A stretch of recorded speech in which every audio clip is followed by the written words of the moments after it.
வணக்கம், நான் உங்கள் கார்த்திக். தமிழ்நாட்டில் நாடாளுமன்ற தேர்தல் 2024 வாக்குப்பதிவு ஏப்ரல் 19, 2024 அன்று நடந்தது. வாக்குப்பதிவு நடந்த அந்த நாளின் கிரகநிலை, அதாவது கோச்சாரம் யாருக்கு சாதகமாக உள்ளது, யாருக்கு வெற்றியை தேடித்தரப்போகிறது பார்க்கலாமாங்க. தமிழ்நாட்டை பொறுத்தவரை 4 முனை போட்டி நிலவுகிறது.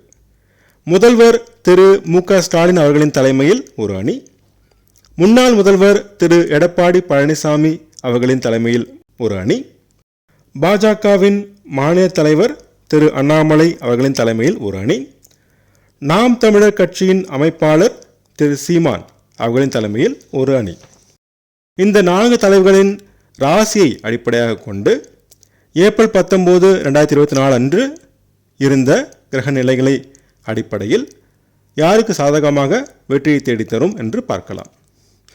முதலாவதாக தமிழக முதல்வர் திரு ஸ்டாலின் அவர்கள் சிம்ம ராசி.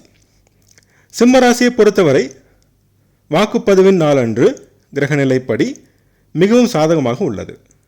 ராசிநாதன் சூரியன் 9ஆம் இடத்தில் உச்சம் பெற்று 5ஆம் அதிபதி குருவுடன் இணைந்து நவாம்சத்தில் இயற்கை சுபர் சுக்கிரன் வீட்டில் இருக்கிறார். இது மிகவும் சிறப்பான நிலை ஆகும். முயற்சிகளில் வெற்றியை தேடித்தரும் 3ஆம் இட அதிபதி சுக்கிரன் உச்சம் பெற்று மிக வலிமையுடன் இருக்கிறார். பதவியையும் புகழையும் தரக்கூடிய 5ஆம் அதிபதி குரு பகவான் 9ஆம் இடத்தில் நட்பு நிலையில் உச்ச சூரியனுடன் இணைந்து நவாம்சத்தில் மூலத்திரிகோண வீட்டில் மிக வலிமையுடன் சிறப்பாக இருக்கிறார். சமுதாயத்தில் அந்தஸ்து, மதிப்பு, மரியாதையை தேடித்தரும் 10ஆம் அதிபதி சுக்கிரன் முன்பு கூறியது போல உச்சம் பெற்று பலமுடன் சிறப்பாக இருக்கிறார். ஆக அனைத்து கிரக நிலைகளும் சிம்ம ராசிக்கு சாதகமாக உள்ளது. அதனால் அவரின் தலைமையில் உள்ள கூட்டணி பெரிய அளவு வெற்றியை பெறும், அதிக இடங்களை கைப்பற்றும். அடுத்ததாக நாம் பார்க்க போவது முன்னாள் முதல்வர் எடப்பாடி திரு பழனிசாமி அவர்களின் ஜாதகம். அவரின் ராசி கன்னி ராசி.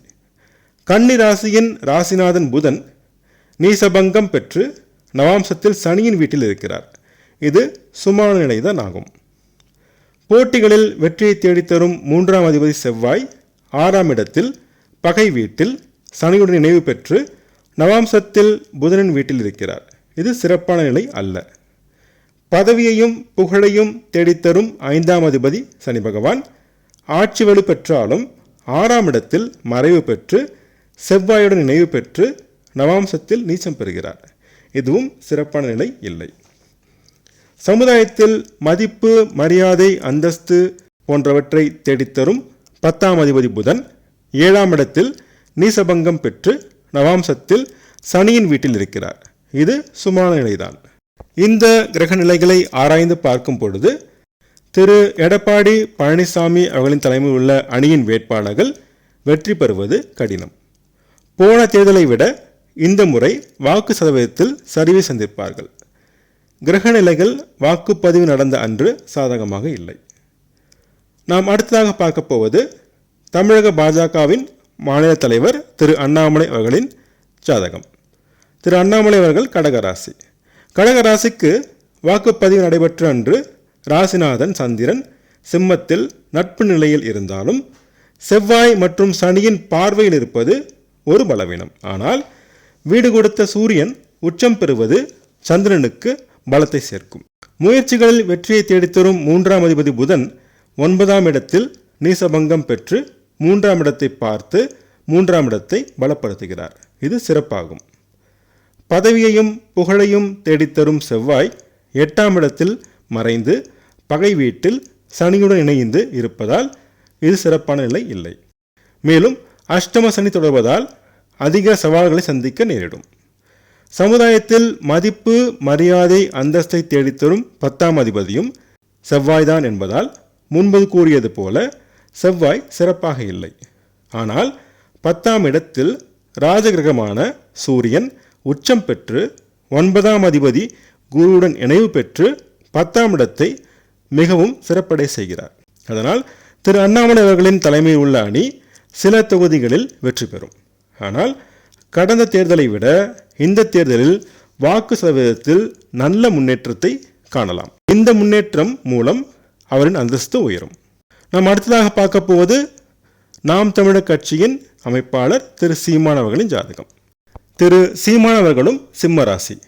முன்பு திரு மு.க. ஸ்டாலின் அவர்களுக்கு பார்த்தது போல சிம்ம ராசிக்கு வாக்குப்பதிவு நாளன்று கிரகநிலை மிகவும் சிறப்பாக உள்ளது. அதனால் திரு சீமான் அவர்களின் கட்சியின் வேட்பாளர்கள் போன தேர்தலை விட இந்த தேர்தலில் அதிக வாக்கு சதவீதம் பெற்று முன்னேற்றம் காண்பார்கள். தொகுதிகளை கைப்பற்றாவிட்டாலும் வாக்கு சதவீதம் அதிகரிப்பதன் மூலம் நல்ல முன்னேற்றமும் அந்தஸ்தும் கிடைக்கும். ஆக தமிழக முதல்வர் திரு மு.க. ஸ்டாலின் அவர்களின் தலைமையில் உள்ள அணி தமிழ்நாட்டை பொறுத்தவரை பெரிய அளவு வெற்றி பெறும். நான் சொன்ன கணிப்புகள் உங்களுக்கு பிடிச்சிருந்தா அந்த சேனலை சப்ஸ்கிரைப் பண்ணுங்கள், ஷேர் பண்ணுங்கள், கமெண்ட் பண்ணுங்கள். உங்கள் ஜாதகத்துக்கு பலன்கள் பார்க்க, ஜாதக பொருத்தம் பார்க்க ஸ்க்ரீனில் கொடுத்துருக்க இமெயில் ஐடியோ அல்லது ஃபோன் நம்பரையோ கான்டாக்ட் பண்ணுங்கள்.